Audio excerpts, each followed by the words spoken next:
Sme u Anity. Nedávno bol dokončený jej LSH dom, ktorý má 75 metrov štvorcových. Postavený bol za 30 pracovných dní a patrí k nemu aj fotovoltický systém. Poďme sa pozrieť, či je doma. Kedy ste prvýkrát počuli o technológii ľahkých konštrukcií?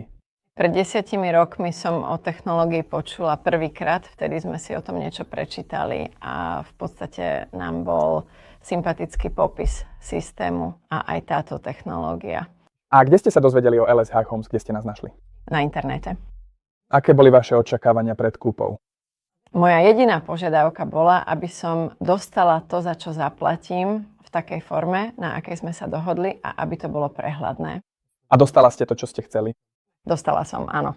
Teší ma to. Mala ste nejaké obavy ohľadom montovaných domov? Nemala som. Opisy boli veľmi podrobné a počas osobného stretnutia sme dostali odpovede na všetky naše otázky. A čo sa týka zvukovej a tepelnej izolácie, máte nejaké postrehy už teraz? Zvuková aj tepelná izolácia sú naozaj veľmi dobré. Tieto domy skutočne veľmi dobre držia teplo, takže my sme naozaj veľmi spokojní. Aj keď podkrovie používate len na skladovanie, ste spokojná so stabilitou?